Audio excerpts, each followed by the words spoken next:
Stocks churn, oil cracks, and a wolf may actually really be approaching.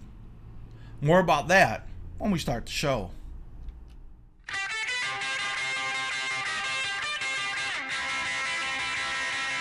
Well, I'm going to the city and I'm gonna do a city show. And I know all my fans wanna learn how to make some dough. I've been cruising up and down for trades each and every night. And with my iPhone reclining, I know we're gonna get it just right. I'll get inside your mind, we'll have a real good time. We're gonna trade today, we gotta trade today. Go askSlim. Hi, I'm Steve Miller. Call me Slim. And this is the askSlim Market Week. It's a look back at what happened in the financial markets in the past week and a look forward to what might be happening in the next week. And hopefully lots of great ideas and opportunities for you throughout the show. Well, the best I can say about the stock market for the last week is it's been thrashing. I took a week off, do that once a quarter for my vacation, and I did some of my own thrashing at the World Series of Poker tournament. I actually did cash in one of those tournaments, but it wasn't quite enough because, well, tournaments are expensive. But it was great to be away, and I'm glad to be back here with you. On Monday of last week, the market had a surge to the upside, and the S&P 500 actually did manage to make a new all-time high.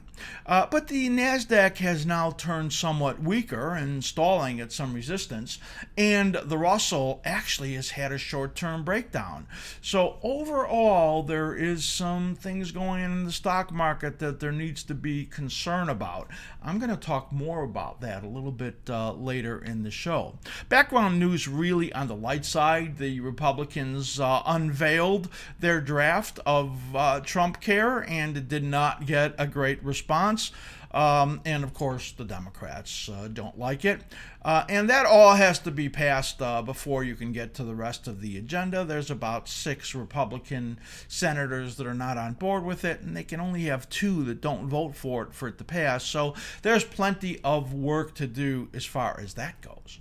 The stock market, the S&P 500, Dow Jones fractionally up on the week, Russell up about 0.5%, and the NASDAQ, well, that hits that resistance we're talking about, but that gains about 2%, just under 2% on the week. So the NASDAQ definitely getting a rebound, but that had the biggest hit of all, and the patterns there that we're looking at, they are not really good. Bond market, that gains about 0.5 point on the week if you look at the 30-year. But the 10-year was about flat on the week, and that reflects a yield curve flattening. Now, flattening yield curve tends to be negative for the markets, and when you get to be inverted, well, that pretty much declares a recession. We're going to talk more about inverted yield curve in just a couple of minutes also. The dollar rallied a little bit and then pulled back. It was about unchanged on the week. Gold and silver market did just the opposite, sold down a little bit and then rallied later in the week for small up weeks for gold and silver. And the oil market, that finishes down $1 or so on the week. It made our downside target. We had talked about, as it had a big surge back about, just over a month ago, that we thought it was going to get back under 44. It actually got back under 43. So let's actually talk here about the equity markets. Watching the stock market now reminds me of the story, The Boy Who Cried Wolf. The shepherd boy tending the sheep got really bored and all of a sudden yelled out, "Wolf, wolf!" But then the sheep just kept buying stocks. Oops. Well, I got that story a little bit wrong. It's not exactly it. But like in the markets that we look at right now, like the shepherd boy yelling out whatever the negatives might be out in the world, the stock buyers keep coming. And that's pretty much what we see in a lot of bull markets. that extend a long way to the upside, pretty typically the buyers just keep coming no matter what the negative news is. Well, until at some point the market gets too extended or the bad stuff really matters, and that then triggers a reaction to the downside. Right now, what it looks like is that there's a deflationary wolf on the prowl right now. We see that in a commodity slump. Some very toppy action in the DBB, which is the base metals, and the DBA, which is essentially in crash mode. That is the agricultural commodities. And of course, we see oil in a crash, and gold and silver really struggling at a time, well, when my work says they should be moving to the upside. So all of that looks to me like there is some deflationary forces out there.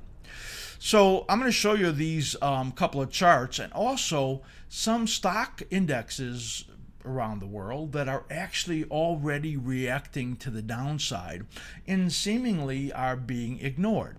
Let's take a look at the DBB, which is the base metals, and you can see that right in here. And the DBB chart, I notice those two big yellow circles in there. They both are at market peaks, and what we're looking at in here is the potential for an extended downside here in the DBB. Here's the key thing we're looking at right in here. Once it breaks under that line, that's that last cycle bottom, it then sets up a big decline in a top. Well, we have had the same thing happen right over here, and though we're getting a little bit of a rebound this week, we have established a downtrend that says that there could be some weakness. We're getting a little bounce in copper, which is helping it a little bit in here, but overall, this is a very risky pattern and looks like there could be some real downside coming here in the base metals.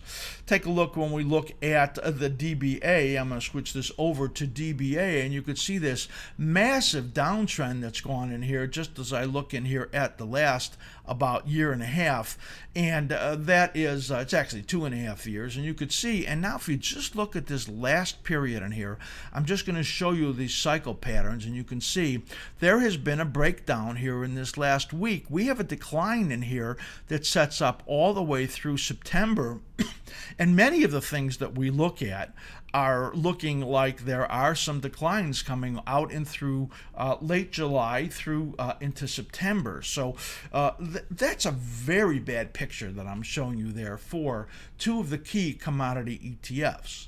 Now, some stock markets are also reacting to the downside. I'm going to show you and talk about in a minute or two about what's causing these reactions besides the fact that the commodity markets are moving to the downside. Let's take a look at the European markets, which have now rolled over for some, well, 4 to 6% losses here in Europe, just kind of quietly as those indexes start to move down. The first one we're going to look at is EWU, which is the ETF for the listed stocks in the US here. As we look at the EWU, EWG, EWQ, EWI, EWP, those are all our ETFs here of the foreign European markets. And take a look here at the EWU. Note how that has rolled over in a very big way in here. And we have a decline due out here into September.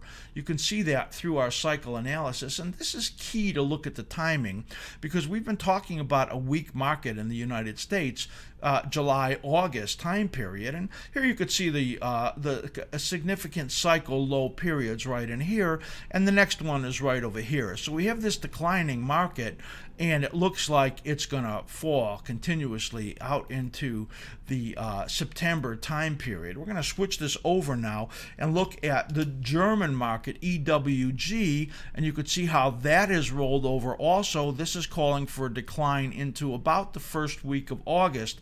As we look at that, look at EWQ, which is the French market. This one not quite rolled over as bad, but is calling for a decline into August also. You can see we have the support zones put in there. The next one we're going to look at is EWP right in here, which is Spain, and you could see, look at that as it rolls over, makes a top, and that looks like into late August before that low is due. And EWI, which is Italy, and you can see, well, the same thing into late August and early September as they have rolled over. So that is a look at the European markets that have rolled over. So you have this weakness in commodity. You have these reactions in the European market. The Russian market is in total collapse right now. I mean, that one really looks bad. So besides this commodity slump and this rolling over in the European markets that we see, there is stuff that's going on here in the U.S. that is plenty of concern. U.S. consumers, over 70% of our economy. Well, retail sales were down 0.3% in May. That's the worst in 16 months. And the auto industry is in huge trouble. Subprime auto loan credit ratings, the average credit ratings for subprime auto loans are the lowest in 10 years. New car loan originations dropped off by 8.6% in May, and that's because there's a tightening going on. The banks don't want to loan money because, well, defaults are moving up very sharply. Well, auto sales dropped off for 5 straight months here in the U.S. Car inventory is at a 13-year high, and used car prices have been crashing. So the auto industry is a reflection of the consumer, and that is, of course, a sign that goes in with everything else we're talking about. But the wolf that's really threatening those sheep is China. And I don't know if anybody's really listening out there. China has been attempting to squeeze out the excesses in their economy as they have taken on an absolute mountain of debt, especially serviced by the shadow banking industry in China. They've really tried to get a hold of that. China's the second biggest economy in the world, and you think that what's going on there will be meaningful. Well, they have a record inverted yield curve. I mean, that's not something you often see going on in China, and inverted yield curves often mean recession coming. That means there's no chance for the 6% growth that they're talking about unless they lie about it, and maybe no growth at all in China. That's huge on the world economy, and that's why commodities are crashing, and why we see the European markets, Russia, starting to roll over in a big way. And you got to say that, that's huge as far as the earnings prospects go here in the U.S. You got to say, are the techs immune, the ones that have been leading our stock market up? Our stock patterns in the tech stocks are giving warnings. So here at home, the Fed, they've been hawkish, right? They have been ignoring everything, all of this negativity that, well, maybe crying wolf, as far as what's going on in the rest of the world. But you got to wonder about them. They're hawkish, ignoring everything. They need to raise rates in their mind, right? So they can cut. They want to put rates up so they can put them down in case anything happens that's negative again. Well, the negatives are out there. You got to wonder, is it ironic or is it moronic that they're actually in this particular place? Past cycles, they would have already raised rates significantly. We're 8 years into this bull market, and they're only at 1.25% in the Fed funds. Now think about this.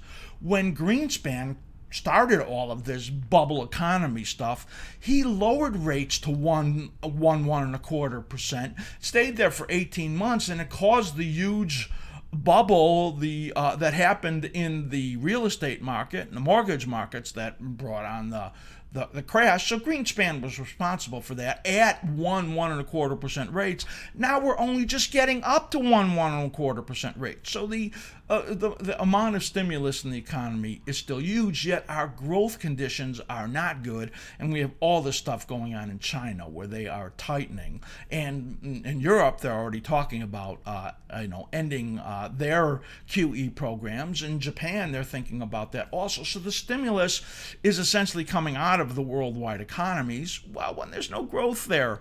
Essentially, our Fed here is zigging when they should be zagging, and that's because they've manipulated and over-manipulated the economy. So, now they're tightening when they normally would be cautious or easing. That's the nature of the creature from Jekyll Island. I want you to read that book, The Creature from Jekyll Island. It talks all about the beginning of the Fed back at 1910, and maybe it's a lot different Fed back then that they were looking at, but they kept it a real secret because they didn't want the world to know what they were creating, a Fed that essentially would be manipulating the economy. Now, for all of these 100-plus years, puts us in huge trouble. The risk is that the commodity bust is signaling much slower growth, no growth, and maybe earnings trouble going forward. You got to watch out. There really is a wolf on the prowl right now, and the U.S. stocks, they're going to react soon. Our analysis says that there's a decline coming July, August, maybe into September. Based on what we're seeing out of China, based on what we're seeing out of the commodity markets, the European markets rolling over, Russian market crashing, I think that it's only a matter of time before it hits our market here too. Be careful, there's something out there coming. So now, let's take a look at what happened to the stock market in the last week as we bring up the 60-minute chart of the ES, that's the S&P 500 future, and the gray area being the area of overnight trading. And then the white area is the pit trading, as we say, back for those of us that actually used to trade in the pits. Monday, you can see there was a lot of Fed speak going on this week. Markets moved up sharply on Monday. This was led by a big bounce that we had in the tech stocks, and the S&P 500 moved up to a new high. Fed Dudley came out and said U.S. expansion has a long way to go. On Tuesday, world markets were mixed, but then moved down, as you can see, giving up a lot of the gain that they had on Monday. It was all about oil plunging to the downside. Energy, material stocks, they were all moving lower. And the bond market jumped up almost a full point. And Fed head still speaking, Rosengren comes out and says that actually low rates pose risk. Well, they probably should have been thinking about that a few years ago. So there's a couple of hawkish statements that you can see there coming out of the Fed. On Wednesday, there wasn't much going on in the world markets. In fact, there wasn't a lot going on except for the Euro markets easing back, as we had talked about. The Eurozone was lower, but Asia did move up. U.S. stocks were pretty much widely mixed throughout the day. The techs continued to rebound, but the broad market was really soft, and we're getting some very mixed markets, as we're seeing some days when the techs go up big or down big, move the NASDAQ up and down, and the broad market goes in an opposite direction. We're getting a lot of that. On Thursday, a lot of choppy stuff going on here. World markets again were lower, with the Eurozone moving down. Gold started to rebound as the dollar stalled, and U.S. stocks did edge upward. But then, when the announcement came out, the release of the Trump Care draft, you could see that we got some selling that came in right there, and they ended up narrowly mixed. The reason for that is because, as I said, they really have to get Trump Care passed before they can move on to the rest of their agenda. And here on Friday, as we're now passing the midday period, the stock market in the U.S. is trying to edge up again. The U.S. Home sales, they bounced back strongly, 2.9% on the month, and are up 8.9% year over year, but 610,000 annual rate. That is extraordinarily low from the plus millions that we used to have in the past years before the big financial crisis, and Fed Bullard comes out and he pulls back a little bit. He says it's time to pause on rate hikes. And like I said, I thought that there was a chance that the June rate hike might be the last one we see for a long period of time out there. And based on what we're seeing, as I talked about in commodity markets and European markets and China, he may be right. It might be that they're ready to pause on rates. So U.S. stocks are edge up by a little bit, but you can see overall, after that big upward surge that we had on Monday and giving it back on Tuesday, the markets have essentially not done a lot in here, just moving in kind of that sideways fashion in there that we see. As far as the earnings and economic calendar for the coming week, earnings are starting to dribble in now at this point. Monday we get Schnitzer Steel beforehand, before the market opens. Tuesday before the market opens, Darden, and after the market closes, KB Home.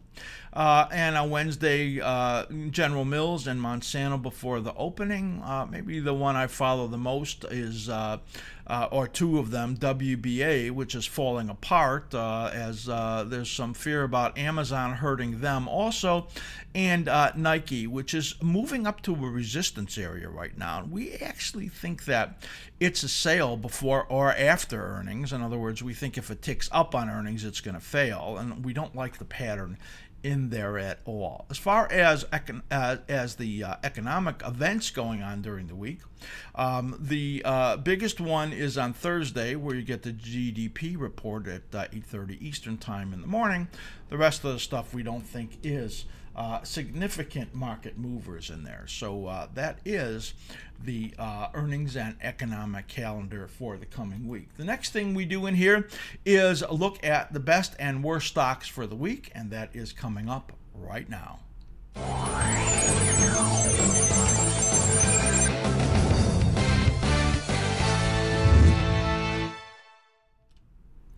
All right, for the best stocks of the week, what we do in here is we put up our charts.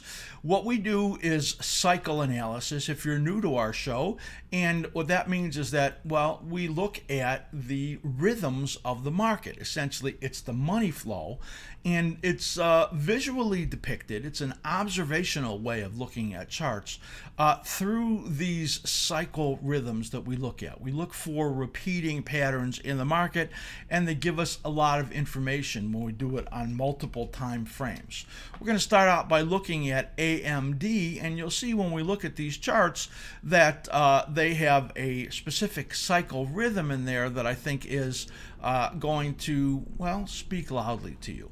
Here's AMD, 24% gainer on the week. They have a new chip out, essentially a server processor that is going to be beating Intel's ass, it appears.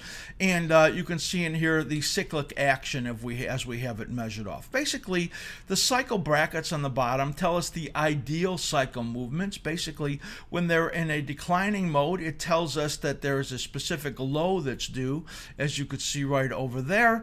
And then when they're in a rising mode right over here, well, the longer they rise, it's the more bullish, and it only leaves a little time for a correction. You could see the low right in here and the low right in here. Man, nice timing, right? And this explosion on the upside as they come out with this new server processor, and that avoided a breakdown in here. You see this key low over here at 936. It gets down to 986 down there, but it doesn't break that low, which is significant, and now comes up and testing this high on this news. So 24% gain on the week. Intel down 4% on the week, and Intel's got a significantly negative pattern where AMD is positive. The next group of stocks we're going to look at are solar stocks, and we're going to look at CSIQ to start. Man, this had a big upside week, and you could see our cycle analysis in there. There are two cycle patterns that you could see on the bottom that are our guides to important rising and declining phases.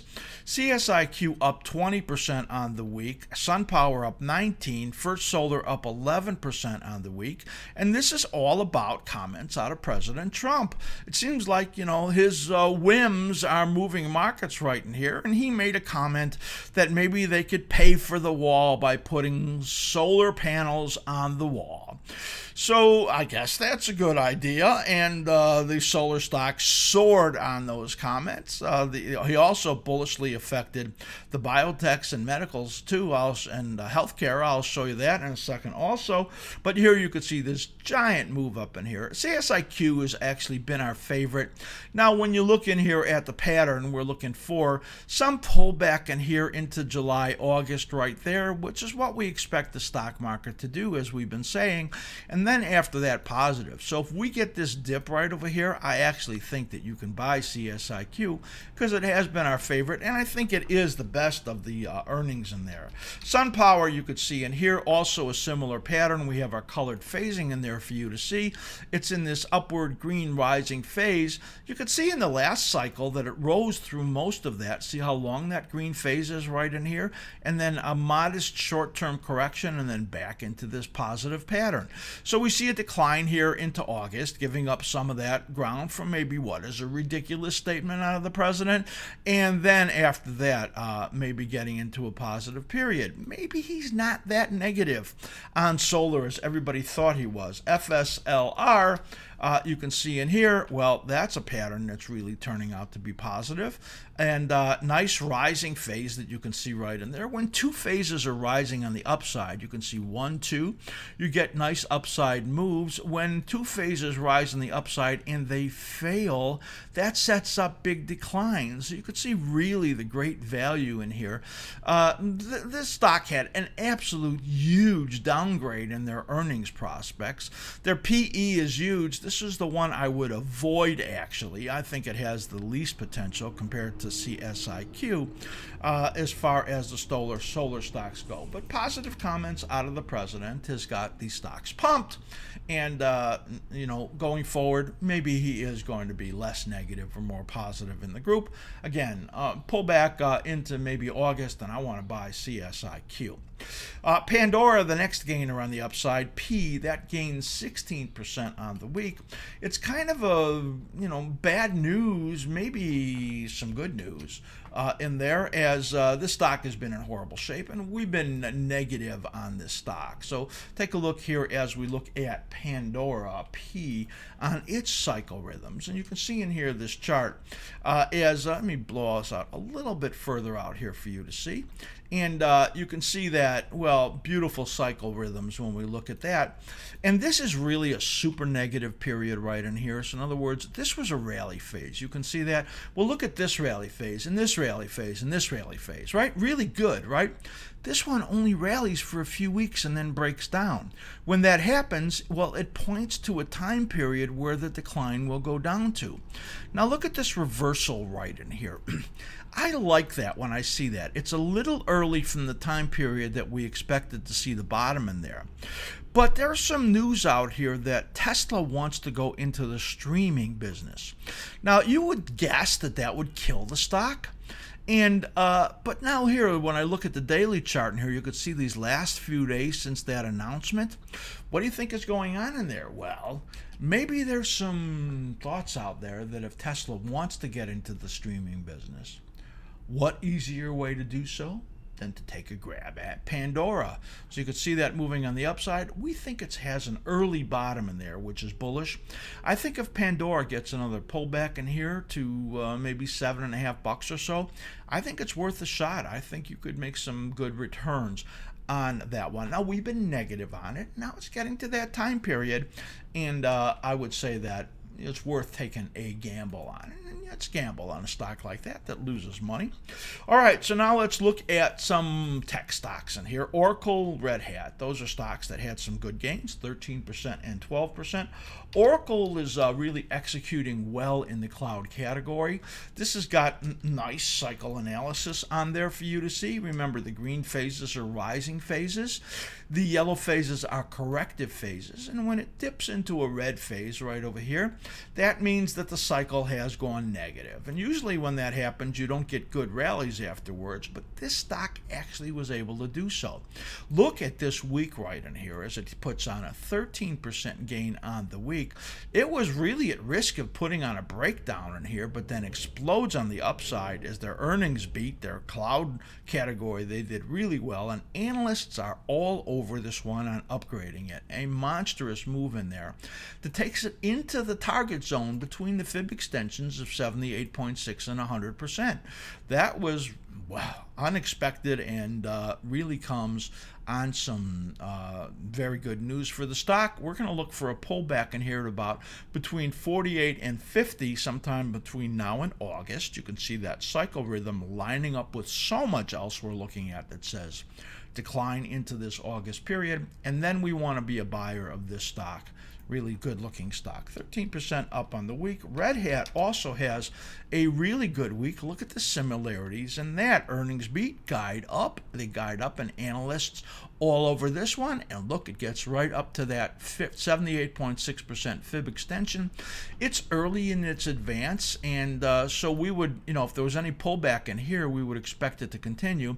You can look at the smaller patterns in here. So in other words, there's a big pattern right here, and you could see that, and a big pattern right in here, and you could see that how it played out in these individual patterns. There's also smaller ones. You could see 1 and 2 and 1 and 2 and 1 and a little pullback in here. So that takes you into July sometime, and then you buy it for the next move to the upside right in there. So Red Hat, a very, very nice pattern in there, and you can see as we demonstrate how the cycle analysis really helps. So good looking stock when you look at Red Hat, also in the cloud category.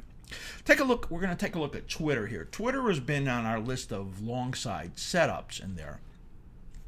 Frustrating a little bit as it dipped a little further than we expected to, but then the buyers came in. Analysts have come out and said that they're improving their model and their execution. Now, I continuously said that they were going to have to do that in order to get some real upside movement and to really attract some suitors in there, or to get some rumors of attracting suitors in there. So Twitter moves to the upside.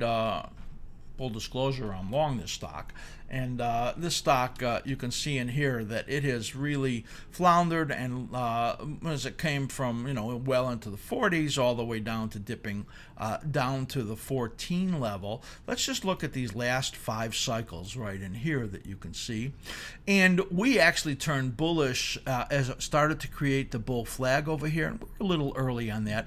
But look at this upturn right in here. We expect it's going to pop up back here to this 20 area or so, then maybe roll over. But then here, after this stock market correction into August, you can see that right there, we think that is going to happen if it doesn't happen sooner. So I'm liking Twitter. I think that the fact that analysts are turning positive on it is going to make a big difference on this. This bullish breakout of this flag is very positive. I think if you get some pullback in here, that it's very worth taking a shot on the upside. I think the pattern's improving. Analysts think the execution's improving.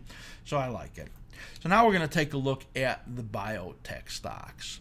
The word is on the street that the president, again, based on his whims, is less negative on the drug category, and that has brought buyers in. Now, there was some positive news in some of these stocks. Also, we're going to take a look here at the IBB, which I think is significant, which gives us a pretty good sense of what's going on in this market as it moves up now into the top of a resistance zone. Now, you can get a real clear look at excellent cyclic action in here as the stock has been in an uptrend. IBB is the biotech ETF index, and you can see the upward trend in here. In other words, each of these lows is higher, each of the highs is higher, and you had a little false breakdown in there that, well, confused me, I got to admit, and then turns up and gets up to this major 50 resistance right there. So again, the cycle pattern suggests a decline into August,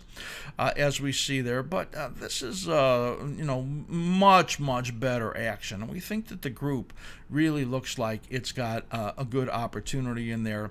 This is IBB, BIIB up about 10% on the week, Regeneron up 9% on the week. and Celgene up about 8% in the week. So they have similar patterns to this IBB pattern, and looking like we're probably going to get some modest pullback in there over the next month or so, but I think that's going to be a buying opportunity also. So amazing, all of the alignments that we have in there that looks like pullback July into August, and then a end of what might be a deep correction during that period. So again, referring back to my piece earlier in the show, that there's problems out there that could be bringing these corrections that we're talking about. We have so many things aligning up for that into this July-August period on the downside. One more stock I want to mention, and that is Bristol-Myers, BMY. Put that on your list of stocks to buy on a downtick. It's got a super bullish pattern in there, BMY. All right, so that is the best of the week, and now we're going to switch over and look at the worst.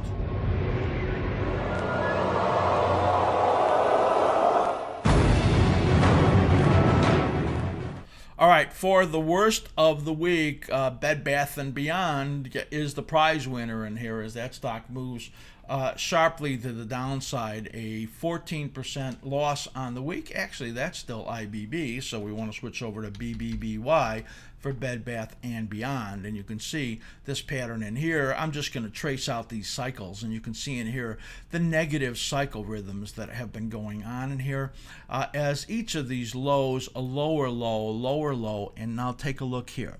This timing right in here, let's time this out. The rally period right in here and the sell-off period. You could see that right in here as I have it marked off. The rally period and the sell-off period. Rally and sell-off, rally and doesn't last long, does it? And then the sell-off that goes where? Into the end of July, beginning of August. So this stock gets this giant breakdown in here as their earnings miss, sales miss, analysts lower their targets in there. Let's take a look here as we look at the daily chart. And you can see in here it continuously stayed under that 89-day moving average and then has this big giant downside gap on here on massive volume. So usually when you get these high volume gaps on the downside, they rest for a little bit on the downside. So I think if you get some upticks in here at all, it's going to be a high probability short side sale in BBBY. Left side is our weekly chart and the right side is our daily chart. So that's BBBY. Now, the energy stocks were the next group in here that moved sharply to the downside as oil has had this pretty rough week. And we believe also that there's a decline coming into this August, late August, early September period in most of this group. I'm going to fire through a whole bunch of them in here, and you will get an idea how these patterns are negative and looking like there's a long time to go. Whiting, the worst one of the week, which seems to be a common occurrence, WLL, as we talked about this cycle breakdown right over here and that we thought it was going to continue on the downside, and then you could see that. This looks like late September before this pattern is over with on the downside. We're going to look at the next one, Diamond Offshore, down 11%. This points to out into August, this declining period right over here. So another really negative one. Chesapeake, a stock that basically sold itself out in here. All of the pieces of it just to raise cash, and they're in terrible shape. You can see in here, note how the cycle rhythms tell you the major trend. And I put in these charts, these lines in here so that you could see. So you have an uptrend in here, right, as you get this higher bottom. And then it starts to stall. It can't quite make a barely higher high, quite not barely a higher high. So you have a mild uptrend in here. And then all of a sudden you get the break and the rally that fails and moves underneath that low for a violation. And then it has us in a downtrend. This goes out into September, as you can see right in here. Chesapeake, I would do nothing but sell it if it had an uptick. Marathon, MRO, you can see also negative points in here too. Late July, beginning of August. August before this low is due in this red zone. Note the cycle break here at 14.25, and now it gets all the way down to 11.45. You can see that. Let's just look at the daily chart in here, and you can take a peek. Let me just switch this over to a 6 months so you can see in here that this gave you the negative momentum signal right here. You see that red arrow and where all of these volume bars turned red. That's the slim ribbon indicator, momentum indicator, that's showing you that this has been negative during this whole period right over here. And that's just a good example of how these multiple technical tools can really help you. So here you could see this red zone that goes out into late July or the beginning of August. So that's MRO down on the week by 7%. Apache also down by 7%. Note the breakdown in here as this points all the way into August, also for declines. Rig, take a look at this one, down about 6%. This has been just a horrible one as it falls from 17 all the way down sub 8 in here. This has until August also. So just a great example in here of how these energy stocks are all in tune on the downside with what's going on in oil. And the lows are not due until sometime in August through September. So that just shows you how there's this synchronicity of patterns that says there is trouble out there, as it's not likely that, you know, there's going to be that many of these industries, stock groups that are going to be able to help the market on the upside anymore once this tech move lets loose and moves to the downside. Well, look out. Take a look now as we switch over to CMG, which is Chipotle. This stock has had lots of trouble. I mean, the company had come out and said that, you know, that they had all these issues with people getting sick, and the stock plunged from 750s all the way down to 350s. And then it looked like it was building a big bottom. And, you know, to get back business, it's expensive to do so, and their costs, they say, are going up. And that is sending the stock down. It almost made the inverted head and shoulders measurement and then started to back off, and then has fallen from 500 down to this area of 413. And we think it's going sub 400 in here. Again, this low is due in August that you can see right there. So I think if the stock ticked up, I would just sell it. The head and shoulders measurement, in other words, the distance from the head right in here from the breakout point was up right over there, and it actually missed it by probably about $20 or so, but then has turned down. So that's a bad looking stock in Chipotle. Take a look at BBRY. Now this is a reborn stock as they have gone much more into security and software than their phones. I like this stock. Now, you can see the pullback in here. It's moved down from 11 to under, from over 11, almost 12, to under 10 in here. Now, again, this decline looks like it's to about the first week of August. You can see this intermediate support zone. We're going to call it the buy zone. I think over this next month, we'll call it 4 to 6 weeks, if it gets down into this area approaching $9 or so, I think that that's when you load the boat on this stock, because I think it's going well over $12, maybe even $15 after that. So this is on our list of worst stocks for the week, but I think it's one of the best as far as potential investments for some pretty good upside. So that is a stock that I would be looking at. It moves to the downside as their earnings beat, but their sales miss. Now they're buying 31 million shares, so they're reducing their float by 6.4%. I don't even know how the stock's going to get down to $9, to tell you the truth, but the pattern suggests that it's possible. So we're going to wait a little bit and look for the opportunity to buy it. Two stocks that we're looking at that move down in the industrial category are Caterpillar and Deere. Now you could see this magnificent chart. Talk about artistic. And the fact that when you see green, yellow upward trends, that you've got a stock that's been monstrously strong. And you could see the cyclic action right in here as it lines up with these idealized cycles here. And note each of these yellow zones brings declines or corrections right in here. And we're about to enter one as we have a top pattern forming in here, as we have an engulfing pattern right there.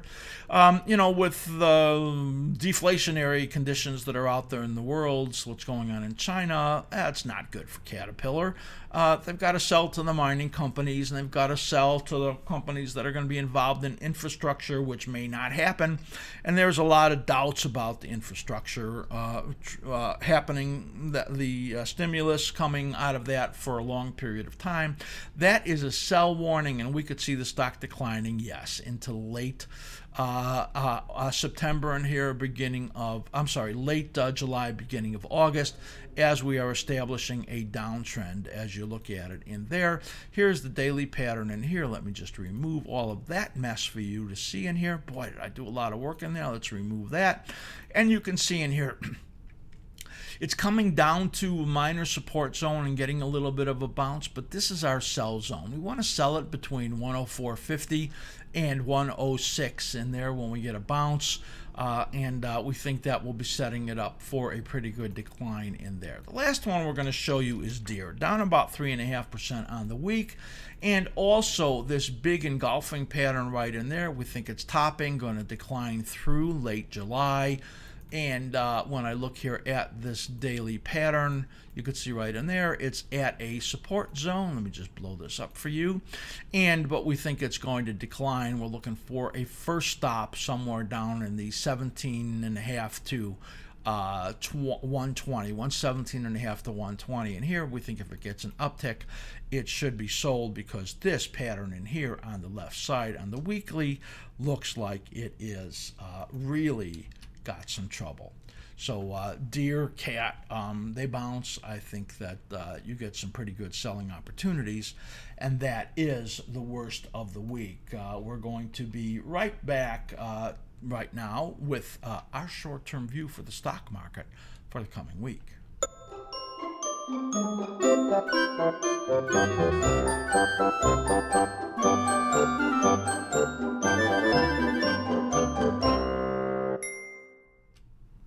All right, do you like what we're showing you here? I mean, all of the analysis that we do, all of our videos that we bring to our members, they're all available to you.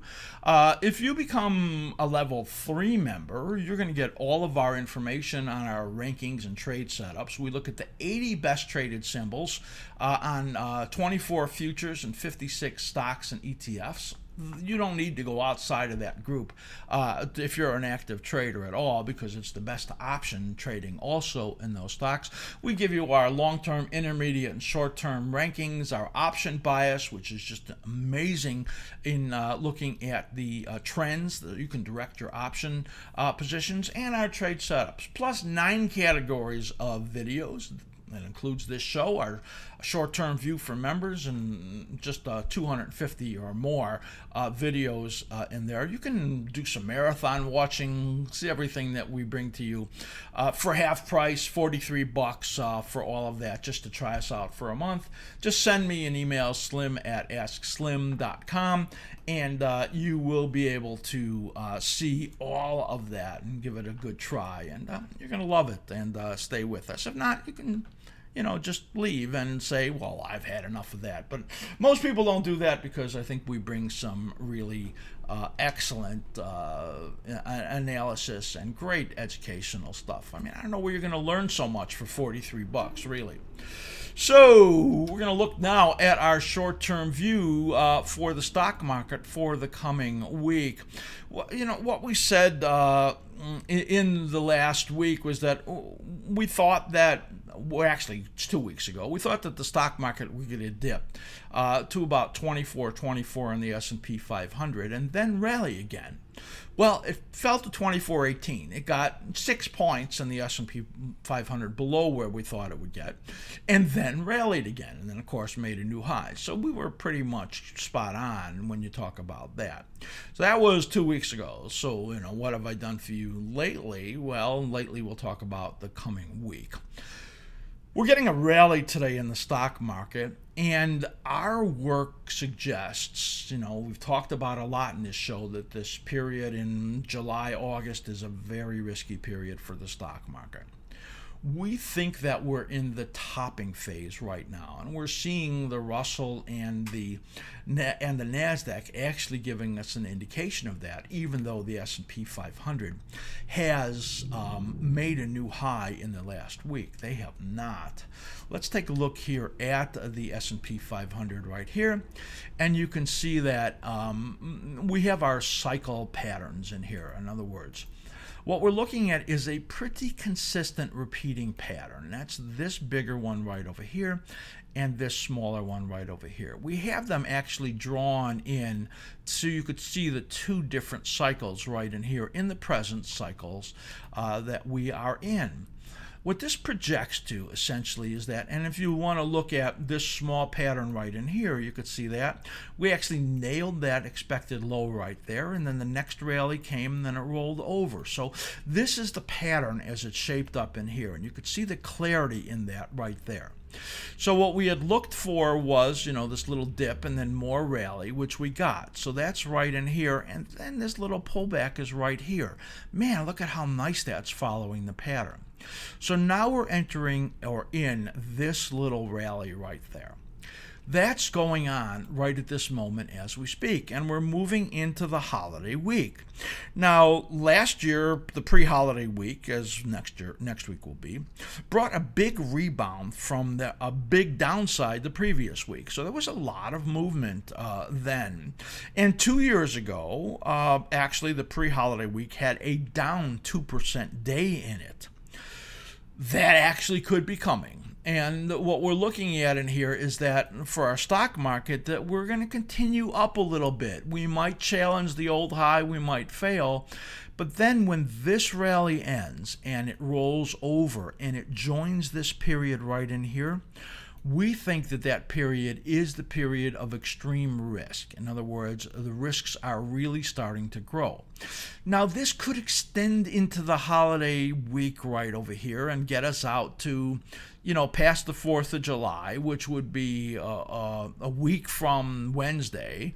And so that might be, you know, some, you know, 6 trading sessions in there that this is able to hold up. We're not really sure about that, but what we do believe is that when this rally is over with, that these are going to join on the downside. And if this turns as weak as we think and breaks below that level, then that would be a very negative sign. We're going to anticipate that break below the 24.15 in 2 weeks, but it could come earlier. We're going to watch the action in the next week.